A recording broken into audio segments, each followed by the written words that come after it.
That was a pretty good introduction, wasn't it? That you heard of me? Yeah? Pretty impressive, right? Now, honestly, raise your hand if you've ever heard of me. That's what I thought. A few of you, good. That's okay.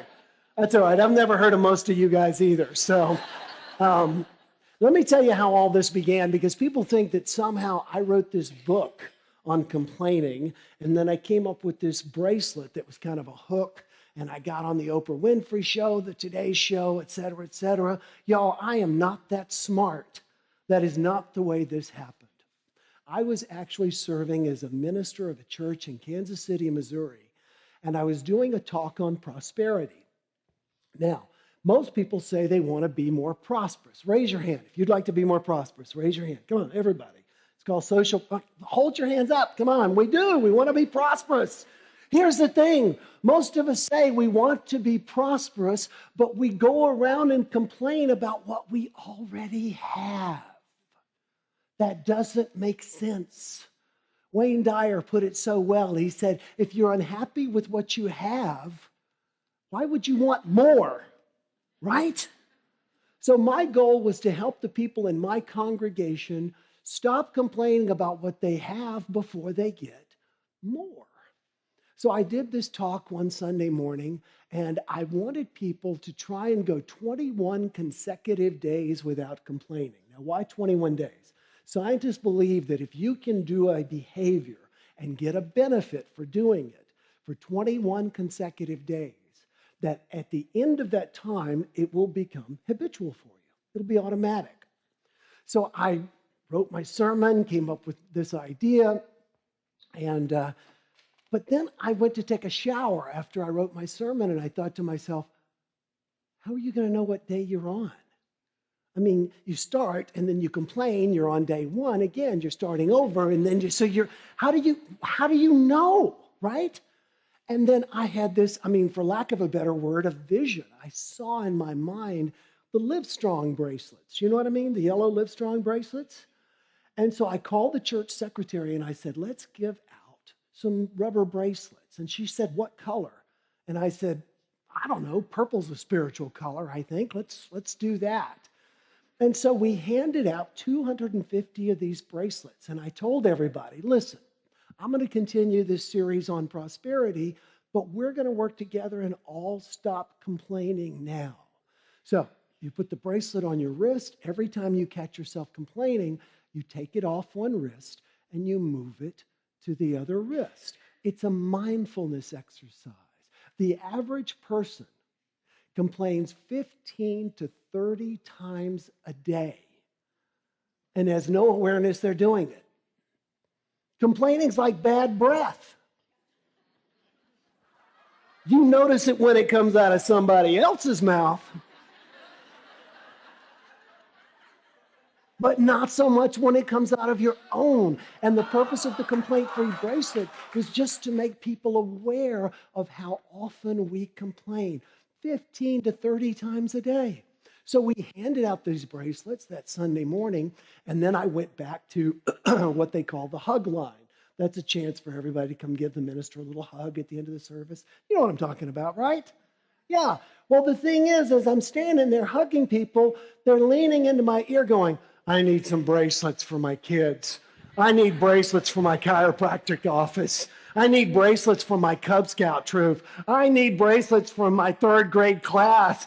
I need bracelets. Within 20 minutes, we had gone through an additional 250. We handed out 250. Within 20 minutes, 250. Within 10 days, we had requests for, you ready for this? 9,000 bracelets. People were just calling our church wanting bracelets. I went into one morning and the secretary had her head on the desk. And I said, what's the matter? And she said, we are not in the bracelet business. And so we split everything off into a nonprofit. And as you heard, so far we have sent out 11 million bracelets to over 106 countries. We've been doing it for over 10 years. We still send out no less than 100,000 every single year. half of them go to countries I have never heard of. I have been fortunate enough to travel around the world and speak on this topic. By the way, I never set out to be the world authority on complaining. I wanted to play the drums for Kiss, okay? And yet here I am.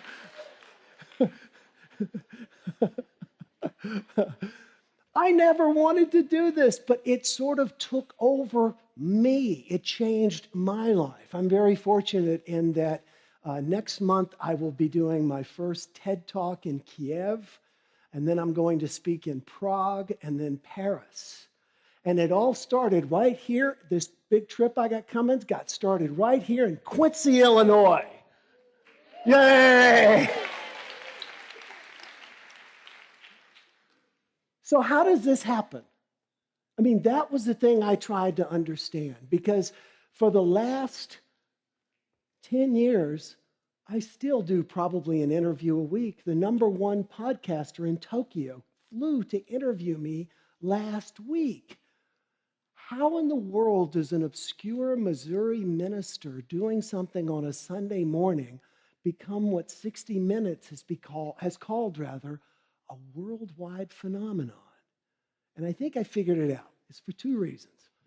Number one, there's too much complaining in the world. If you agree to turn to somebody on your left and right and say, there's too much complaining in the world. Okay, we seem to have consensus on that. Number two, the world isn't the way we would like it. If you agree, turn to somebody on your left or right and say, the world's not the way we would like it. All right, this is what has driven the explosion of the complaint-free movement, because the two are correlated. This is what we're missing. This is the key point. We are complaining about, focusing on, giving our attention to, exhuming, bringing up, and just giving so much focus on what is wrong. We are perpetuating what is wrong. We just keep living out what is wrong. It's so funny because when I handed out these bracelets and everything, my life was going to go on in other directions. I didn't plan to start doing this, but then people started writing me and asking me questions like, what is a complaint? If I do this and complain, and I complain, is it still a complaint? Can I talk to my therapist? That was one that people used to ask a lot. So I started doing all of this research, and for more than a decade, I have read every book. I found 12 on complaining. I've written 2 of them. I'm mentioned in 4, so I think that makes me the expert. But here's what I've discovered. Complaining is not what we tend to think it is. The dictionary defines complain as this: to what? Express grief, pain, or discontent, right? To express it. So by its very nature, a complaint must be what? I heard it. Say it loud. Spoken. It must be spoken. So many times people will put on the complaint-free bracelet and they'll say, you know what I'm going to do? I'm going to switch my bracelet with every negative thought. Yeah. And I always think, good luck with that. We think on average 60,000 thoughts a day. Most of them are negative. You would be just like this, back and forth, back and forth. Let me give you my definition of the word complaint. A complaint is an energetic statement that focuses on the problem at hand rather than the resolution sought. It's an energetic statement. That's very important. You could say something and it be a complaint, or you could say something and it not be a complaint. Let me give you an example. This morning, when I got up to come here, it was raining. And so I got an umbrella and I went to the car and I came in. Was that complaining? Don't answer my question. Let me give it to you another way. I got up this morning, and as usual, it was complaining. The last 4 speeches I've done in the morning, it has rained. The last one, I saw the animals lining up 2 by 2, I promise you. And so I went to get this umbrella, and it was this tiny little umbrella. Was that complaining, yes or no? The first time, what was I doing? Stating facts. That's exactly right. I was stating facts. That's all I was doing. Complaining always has a, how dare this happen to me, energy to it. How dare this happen to me, the center of the universe. You're laughing because you feel the same way. Yeah, exactly. You are the center of your universe. And how dare this happen to you? One of the important things that I like to get across to corporations and organizations around the world when I work with them is that it is not complaining to speak directly and only to the person who can resolve your issue. Most people, it's so funny, people will say, well, you just want people to shut up and suck up whatever life sends their way. No, I don't. You want people to be a doormat? No, I don't. Most people already are doormats. You know why? Because they'll come home from work and they'll complain to their spouse about work. Then they'll get up the next morning and go back to work and complain to the people at work about their spouse. And they can't understand why nothing's getting better. I want to encourage you to speak directly and only to the person who can resolve your issue.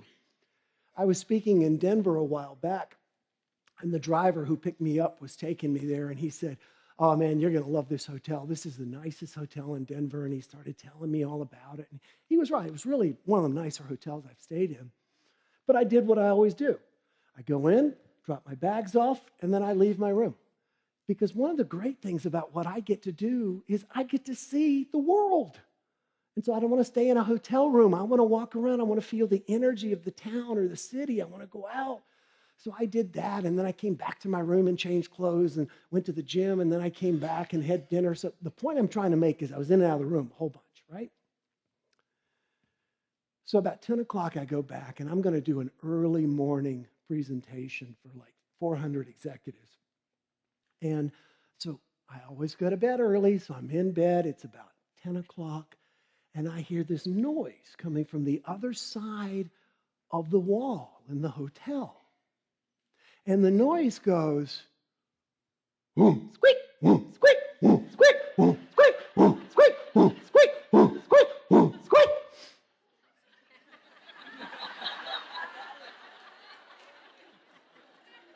It's not what you're thinking.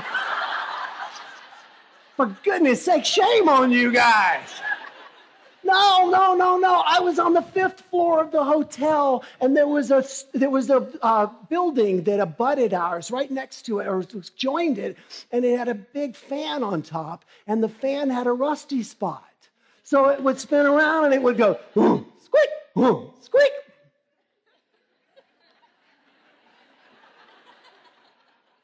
So what does the no complaining guy do in a situation like this, right? I went downstairs and I spoke directly and only to the people at the front desk. I told them about the situation. I said I had to go do this speech. I need to get a good night's sleep. They moved me into the coolest room I've ever seen. It was 2 stories in this hotel. I had a stairway. I didn't want to leave. It was so awesome, and all because I spoke directly and only to the person who could resolve it. Now, I have to be honest, because Roy, on the fact that he was a complainer, you're looking at the biggest complainer on the planet right here, myself. And I can tell you that in the past, I would have handled that real different. I would have called my mother. You're laughing because you do the same thing. Can you believe this? Finest hotel in Denver. I'll show them. I'll stay in the room. And that's what we do. We stay in relationships, we stay in jobs, we stay in situations, we stay in all kinds of things that we're not happy with, that we complain about all the time, and yet we don't speak to the person who can change it. Eckhart Tolle, in his wonderful book, A New Earth, says, complaining is not to be confused with informing someone of a mistake or deficiency so that it can be put right. And to refrain from complaining doesn't necessarily mean putting up with bad quality or behavior. There is no ego in telling the waiter your soup is cold and needs to be heated up if you stick to the facts, which are always, facts are always neutral. How dare you serve me cold soup? That's complaining. Now, I'm originally from Columbia, South Carolina. And growing up in the South, as I did, you are taught that the most important thing for a Southerner is to be hospitable. There is nothing more important than being hospitable to everybody. My mother used to tell me that. And so I would watch my mother, and I realized that it is possible to be hospitable to everybody. Just don't tell anybody the truth. There you go. I can't tell you, every Sunday we would go to church, and then we would go out to lunch, and invariably the waiter would come over and look at my mom, and the waiter would say, "How's your meal?" And my mom always said the same thing. "It's just fine. It's just fine." And as soon as the waiter would walk away, my mother would look at me and say, "I ordered my tea sweet. This is unsweet." I remember one time she said, "I ordered my steak medium. This about burnt." It's okay to laugh. And I said, "Mom, do you see a waiter outfit on me? Who should she be talking to?" The waiter. Now, my big question, who should you be talking to instead of whom you're complaining to? Who can you speak directly and only to that's going to resolve the situation? That's what we need to strive to do. We need to stop being victims. We need to stop complaining to people who can't do anything. We need to learn to have those difficult conversations, to ask for what we want, to give feedback. That is not complaining. So, what's wrong with complaining? This is one of the questions people have asked me over the years because, well, that's not how they ask it. They usually ask it this way. What's wrong with complaining because I like doing it? Number one, complaining is a competitive sport. I have realized that when you get two people together and one person complains, the next person will try and out-complain that person every single time. This is why complaining will spread through your teacher's lounge, will spread through your business. It just spreads. If you've got somebody who comes in and they're walking, just got a little bit of a limp, and so you say, "What's the matter?" "Oh, gosh, honestly, I got up in the middle of the night to go to the restroom and I stubbed my toe. I think it's broken. The nails turned black." Now, when you say that, somebody else is going to go, "I got up to go to the restroom in the middle of the night a while back, and I hit my toe and ended up spraining my ankle. I was on crutches for 6 weeks." Somebody hears that and says, "I have an uncle. Got up in the middle of the night, went to go to the restroom, stubbed his toe, fell down, hit his head, and died."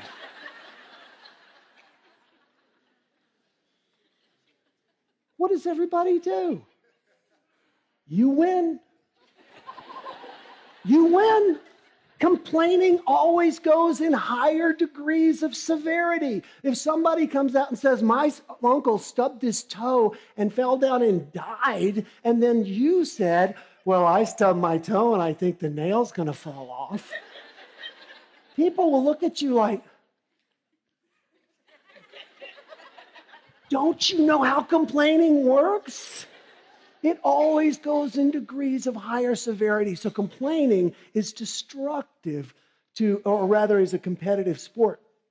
Complaining also keeps our focus on the problem. This is the thing. We're continuing to focus on the problem. One of my favorite stories that explains this, there's two construction workers that meet for lunch one day, and the first one reaches into his lunchbox and goes, "Oh man, you gotta be kidding me." His buddy goes, "What's the matter?" He says, I got a meatloaf sandwich for lunch. And his buddy says, what's wrong with that? And he says, I hate meatloaf sandwiches. But he just shrugs his shoulders and eats his lunch. Next day, the same two guys sit down. First one opens his lunchbox, looks inside, and goes, again? 2 days in a row? I get another meatloaf sandwich? His buddy doesn't say anything. His buddy just... Third day, same two guys sit down. First one opens his lunchbox, looks inside. This time he just crumbles his lunch up. He goes, I've had it. Day in and day out, it's the same stupid... I want something other than a meatloaf sandwich. And his buddy goes, dude, ask your wife to make you something else.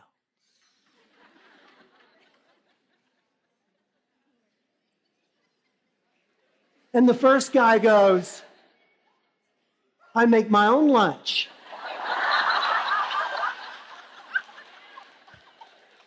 If you get nothing else I say today,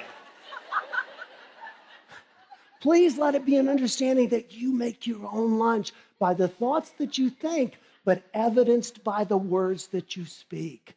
So complaining is a competitive sport. Complaining keeps our focus on the problem. Complaining damages our health.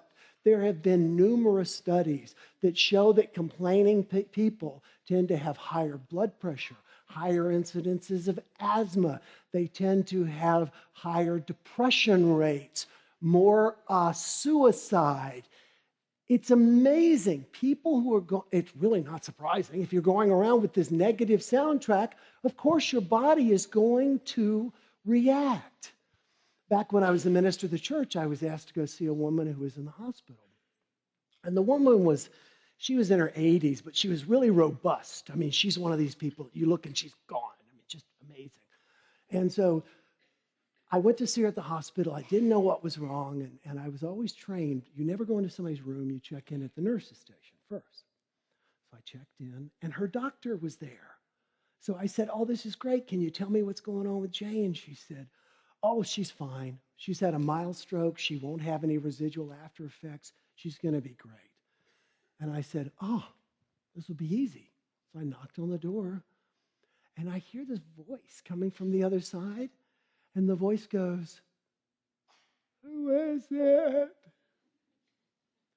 I'm like, Jane, it's Will. Can I come in? She goes, oh, thank God you're here. I'm dying. I said, you're what? She said, I'm dying. About that time, her doctor walked in. I said, would you please tell her what you just told me? And she said, Jane, hon, you're not dying. You've had a mild stroke. I've told you this. You're going to go home. Everything will be fine. You'll be playing with your cat Zorro in the next 3 days. Everything will be fine. And Jane said, thank you. And her doctor walked out. And Jane looked at me and said, Will, would you please get a pen and a piece of paper? And I said, sure, why? She said, we have to plan my funeral. I'm dying. And 10 days later, I officiated at Jane's funeral. Our bodies and our minds are connected. My mother used to complain that my grandmother was psychosomatic. She's so psychosomatic. Well, we didn't have Google when I was a kid, so I went to the World Book. Took me forever to figure out it started with a P. I looked it up, and I thought it was going to say a neurotic, sick person. You know what it said? Psyche, soma, mind, body. Have you ever been in physical pain such that it was difficult for you to be in a good mood? Please raise your hand if that is true and hold them up.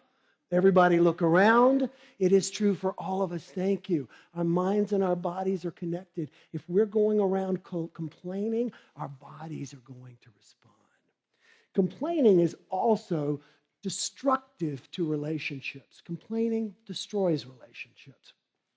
In 1911, Lewis Terman tried to figure out what the cause was that some marriages failed and other marriages didn't. So he interviewed doctors, he interviewed ministers, other psychiatrists, And they found out that there's one common cause in marriages that don't succeed. Anybody want to guess what it is? Complaining. You don't believe me? Try and have a divorce without complaining. You can't do it. Complaining to the other person lowers the energy in the relationship. So often people feel like they want to come home after having fought the good fight at work, and then they'll have a glass of wine or whatever, and then they'll tell their spouse about all their problems, and the spouse will just pet their arm and say, "There, there." You see, here's the problem, y'all. We all want to be married to Winnie the Pooh, but we're Eeyore, and that doesn't work.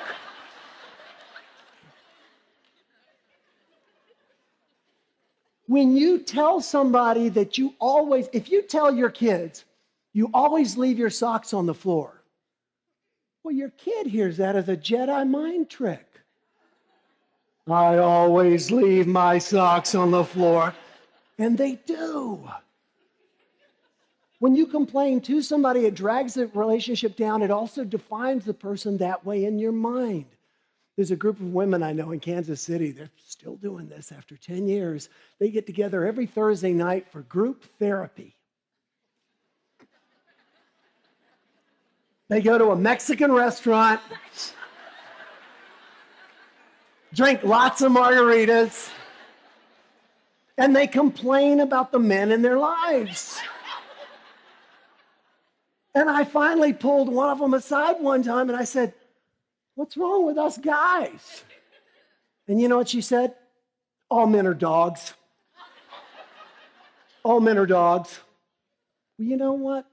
If you've just spent 2 hours complaining to your friends that all men are dogs, it is not surprising if you see Old Yeller and the Lazy Boy when you get home, because that's what you're looking for. That is what we're looking for. When we complain in relationships, we define people as being that way. Complaining also limits career success. 78% of U.S. employees waste 4.5 hours every week listening to coworkers complain. That costs a company with 20 employees $81,000 a year. But to me, the interesting statistic is that 1 out of every 10 people quit their jobs because of complaining coworkers. And let me tell you something, that's always your best people. Because truly great people, they don't want a job. They want a commitment. They want a career. They want a passion. They want to feel like they're making a difference.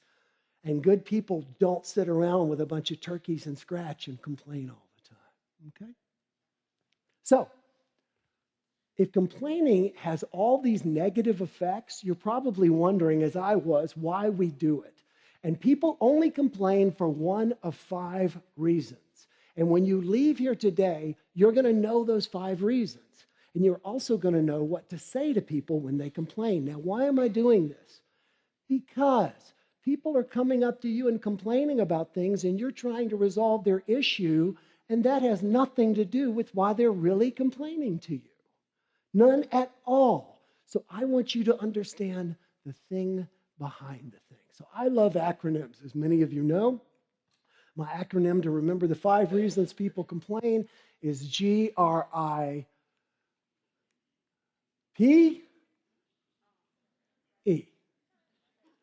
So because I want you to know this, and by the way, I really should have, this is something I should have said at the very beginning, and I'm sorry. This is like a disclaimer, and I should have said this, and that is that just by hearing me speak today, you're going to notice complaints like you never noticed. I mean, they were always there, but now you're really going to notice them? You're welcome.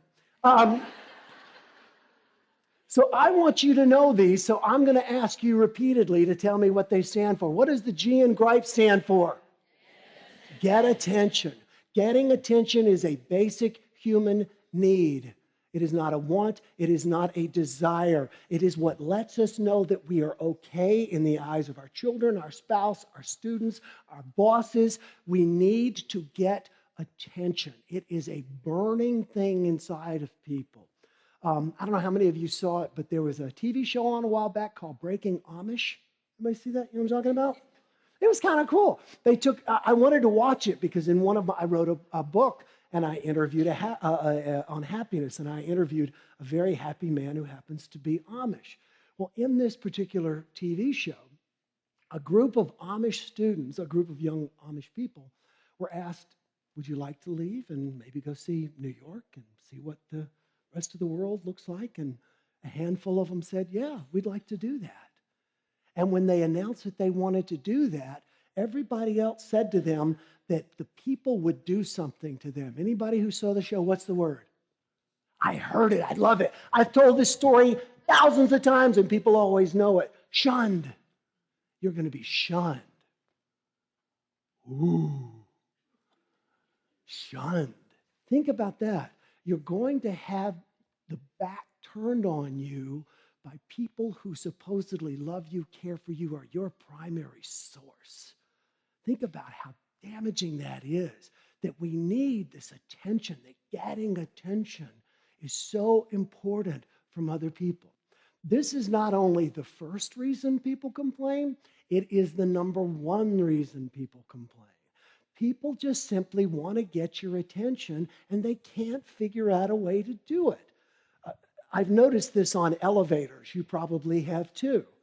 We get on an elevator and we're by ourselves and we're fine, you know. We're totally cool. We're standing on the elevator doing whatever, looking at our phones, whatever. Somebody else gets on and then it's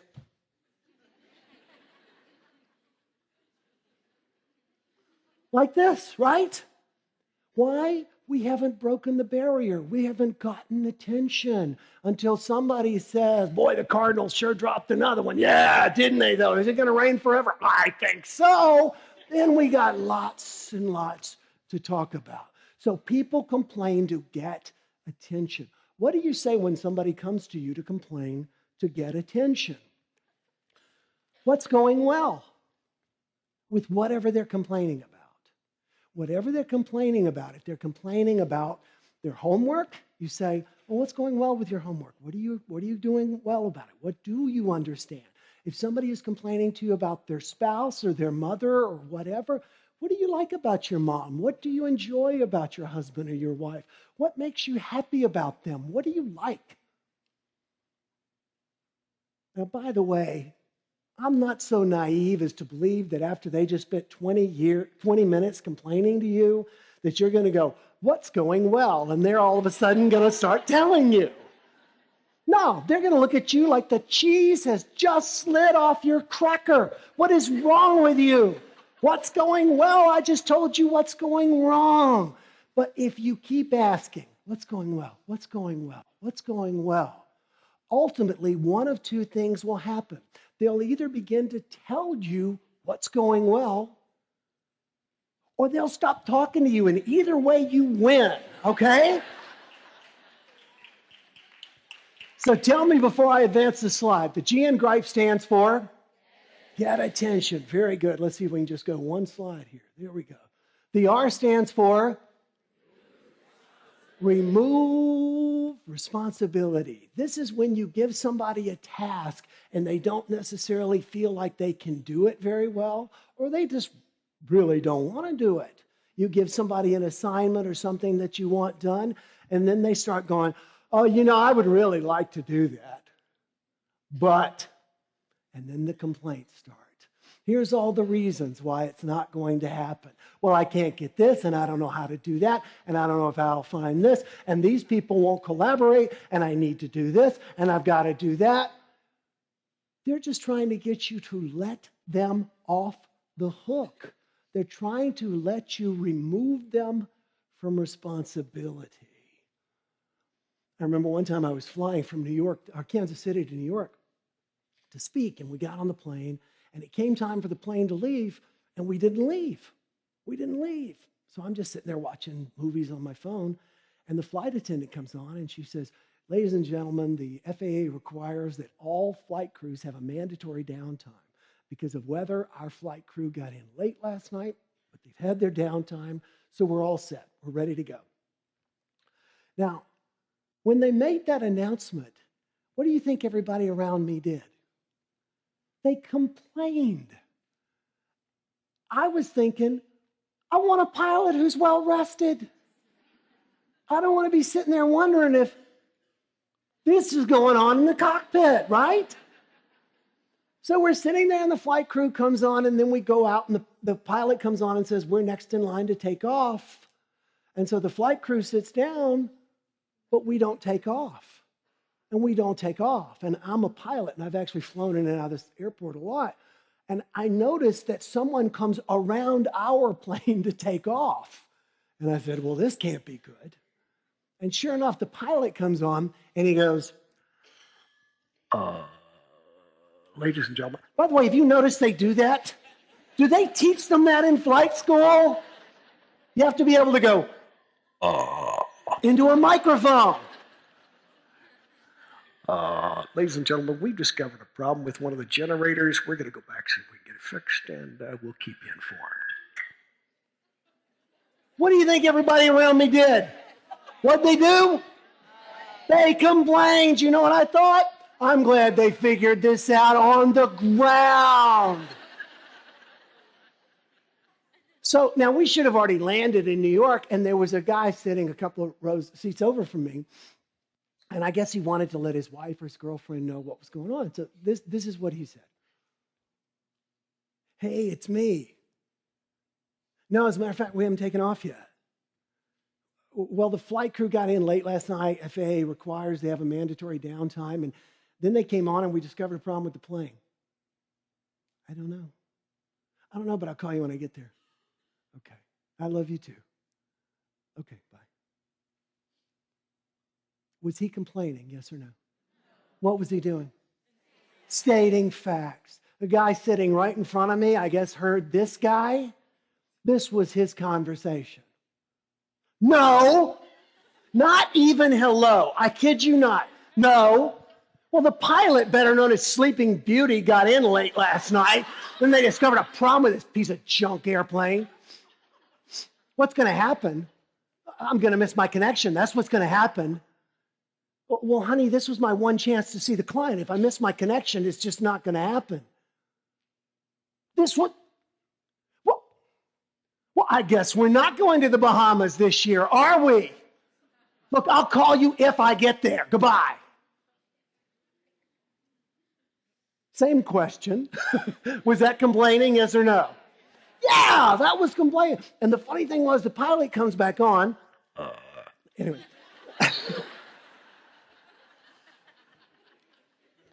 The pilot comes back on and he goes, ladies and gentlemen, we've got good news. He says, not only have we got everything fixed, but I've been on the two-way communication with the ground crew. We've managed to get connecting. This is a huge flight, over 200 people. He said, we've gotten connecting flights for everybody on board, except 2 people. And he calls out the names, and the guy in front of me grabs his rollerboard and storms off the plane, and I go, you make your own lunch. People complain to remove themselves from responsibility. I don't think this dude wanted to take his wife to the Bahamas. That's why he was doing this. People complain to remove themselves from responsibility. So what do you do when somebody's trying to wiggle off the hook by complaining? You want to put them right back on. So you ask them this question. Let me hear you say it. Exactly. If it were possible. What you've done is you've taken it from the practical and moved it to the theoretical. Instead of giving them a task to do, you've given them a fanciful idea. Is this something, if it were possible, how might you do it? If you try this, it's amazing. You'll sometimes have to say it 2 or 3 times. Oh no, I get that it's a challenge. Oh no, I get that you got to do that. But if it were possible, how might you do it? If it were possible, how might you do it? If you keep doing that, people will switch and they'll begin to find solutions instead of giving you their problems. Okay? So the G in GRIPE stands for get attention. The R stands for and the I stands for, let me hear you, inspire envy. People complain to brag. You can't go around telling people how great your life is because people will get mad at you. But you can tell people how bad your life is. I've got a good friend in Kansas City. He just bought a $40,000 speedboat. Do you know how I know he bought a $40,000 speedboat? Every time we're together. You know, when you spend 40 grand on a speedboat, don't you think it would come with a better trailer? One time, I kid you not, we were at lunch one time and he said, you know, when you spend $40,000 on a boat, don't you think the key ring would come with one of those little floaty things on it? He is just trying to inspire envy. Why? He wants me to look up to him, but he can't brag. People complain to inspire envy. They also complain about people as a way of making themselves look better by comparison.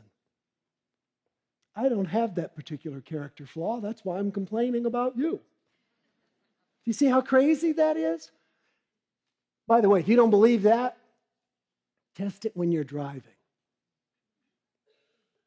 You don't complain about people who drive like you. You complain about people who don't drive like you. My wife, one of the things I just love about my wife, Marty, is that because I travel so much, she's noticed that other couples, if one of the people travels a lot, if the person who stays at home eventually goes, why don't you just Uber to the airport? She says that's when the relationship just goes. So she always insists on taking me to the airport and picking me up, which is really sweet. Everybody. Oh. Problem is, we have two very different driving styles. You see, I drive just slow enough not to get a speeding ticket. Okay? I see a bunch of you nodding your head. Marty drives just fast enough not to get a parking ticket. She was taking me to the airport, and I was thinking, would you please speed up? Gum wrappers are passing us.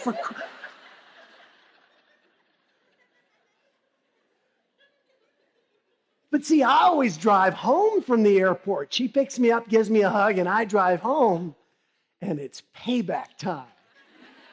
It's claw marks in the dashboard from her while I'm driving. We complain as a way of making ourselves seem important relative to other people. It is done to, what does the I stand for? Inspire envy. What do you do if you've got somebody complaining to inspire envy? If somebody is coming up to you and complain, let's say being teachers, you've got a child who's complaining about another student. So-and-so is doing his art project and he's being really messy. Well, you know what I love about you, Sally? You're always so neat. That's what she wants anyway. She wants you to compliment her, and she's pointing out someone else's perceived shortcoming, so you'll do it. So compliment the person. When you've got somebody complaining about somebody else, be careful not to get drawn in and, oh, well, he's doing that. Well, let's go make him clean up. No. Just remember, you're doing such a nice job. I really appreciate you. So what does the G in GRIPE stand for? Get attention. The R stands for? The I stands for? And the P stands for? Power. We see complaining used for power here in the United States about every 4 years. No, seriously. I mean, if you're an ardent supporter of one political party, if you've always voted for this political party and your parents and your friends and your kids do, is the other party so naive that they're going to run a negative ad and you're going to go, well, you know, I never thought of it that way before. I'm going to change parties. Of course not. What they're trying to do through negative campaigning is to disgust you so much with your own party that you don't vote. And they move one step closer to the White House. I was speaking in Washington, D.C., and I got off the plane. This was a few years ago. And I didn't have a driver. I took a super shuttle, which is a van that goes from hotel to hotel to hotel. So you might be sitting on the van for a little bit, but it's a nice little way to go. So I got off, got my bags, took them out to the driver, handed them to the driver. He puts the bags in the back of the van. He pulls open the door for me to get in. I go to climb in, and there's one problem. There's only one seat left on the van, and it's right next to a guy who is wearing a 3/4 length wool coat, matrix style, buttoned up to the neck. Now, that wouldn't seem so strange, except it was 90 degrees. He also had on wool gloves that went up to his elbows, and not one, but 2 ski masks. His face looked like a double-matted picture frame. Now, I had just left the airport where they told me the terrorist threat level was at orange. And now I'm supposed to get in the van next to the terrorist poster child. And to make matters worse, the dude keeps looking at me going, "What time is it?"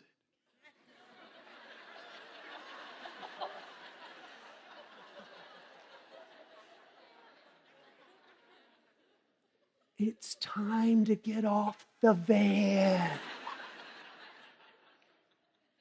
Well, come to find out, the guy was a writer, and he was on his way to do the Jim Bohannon radio show, which is one I had done. So I'm like, "Oh, you're an author, I'm an author." We start talking and everything. I say, "What's your book about?" And he says, "I work for one of the 2 major political parties. They both have people like this." And he says, "My job is to dig into the history of the opposing candidate and to find anything that's either negative or that we could make look negative." And he said, and you can look this up on Amazon. He wrote a book. It's a how-to book for local campaigns, like here in Quincy for city council, on dirty campaigning. How to win through dirty campaigning. And then he said, "What's your book about?"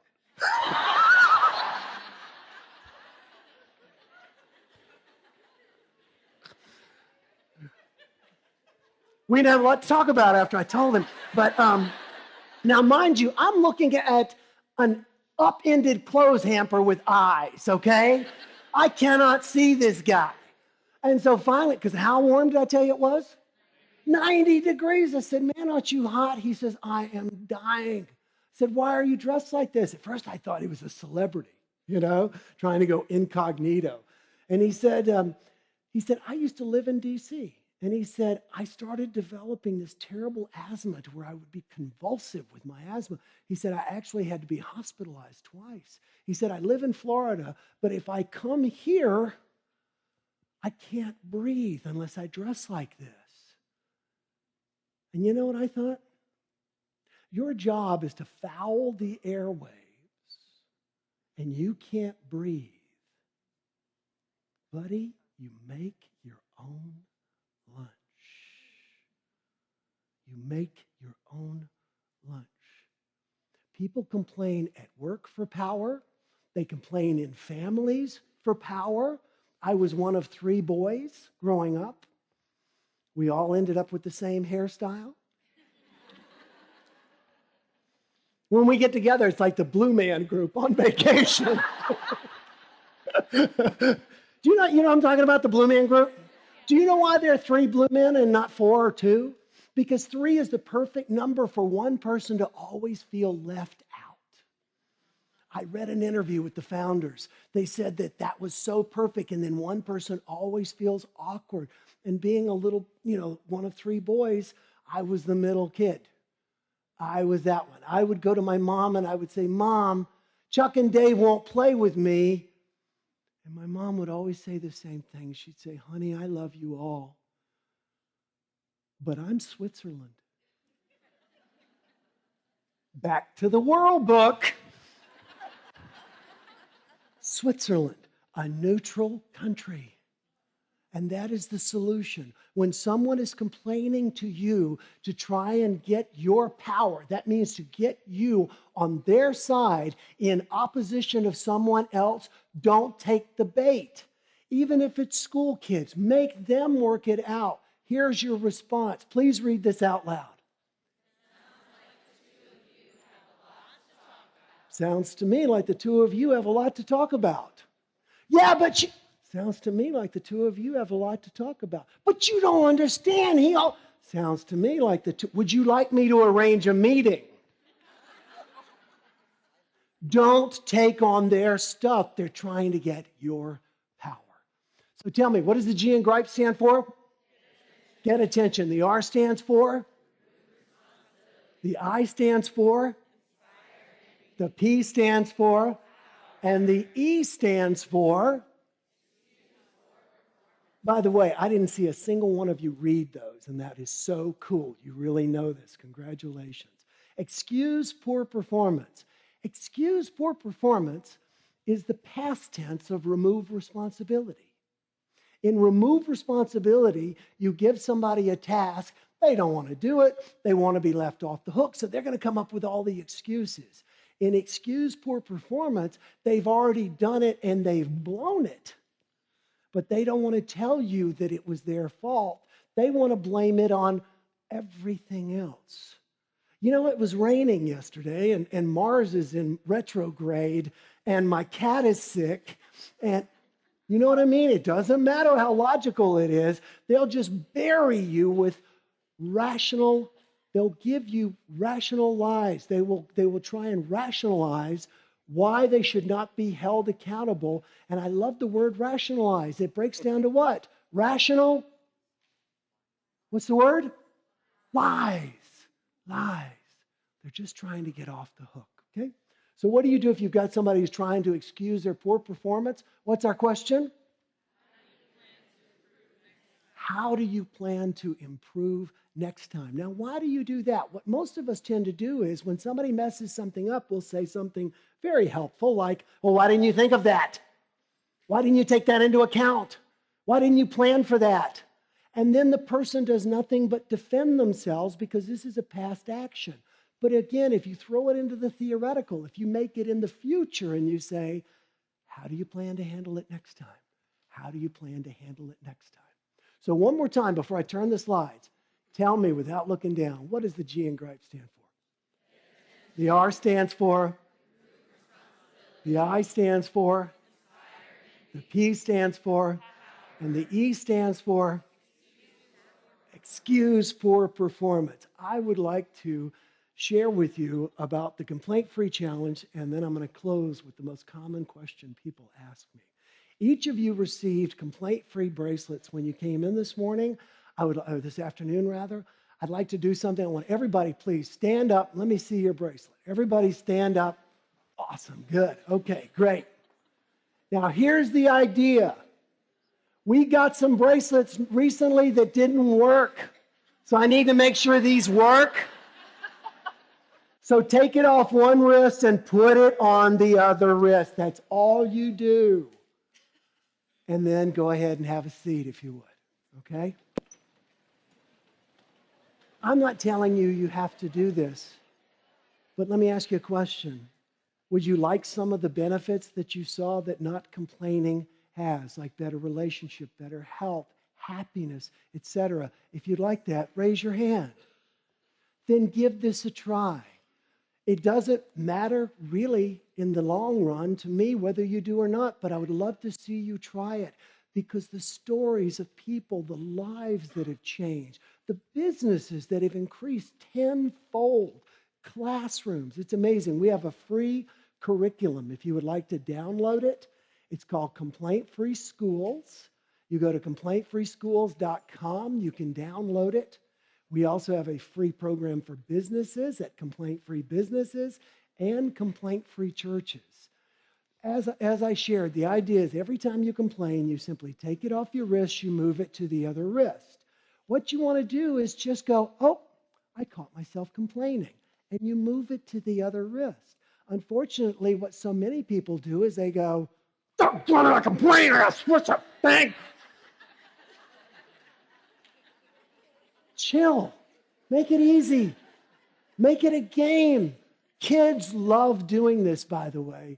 Kids love doing this. And if you go to a complaintfreeworld.org, we have bracelets for kids as well that you can get. And we also offer a huge discount. It's 50% off for schools. So what I'd like to do, first of all, I want to thank you for your time this weekend, but I want to close with by far the most common question people ask me.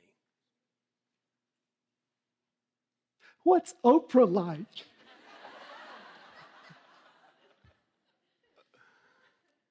She's the same on camera as she is off. She's fun, she's funny, she's just a really cool person in my experience with her. It was really great. What I found really interesting, though, was as soon as I finished doing my segment with Oprah, she leaned over and she said, you know, Pastor Will, which is what she calls me, Pastor Will, she says, I have nothing to complain about.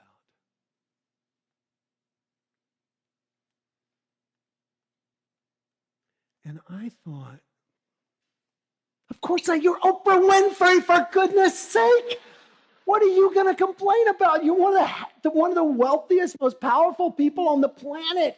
And I guess my poker face wasn't working very well because I went,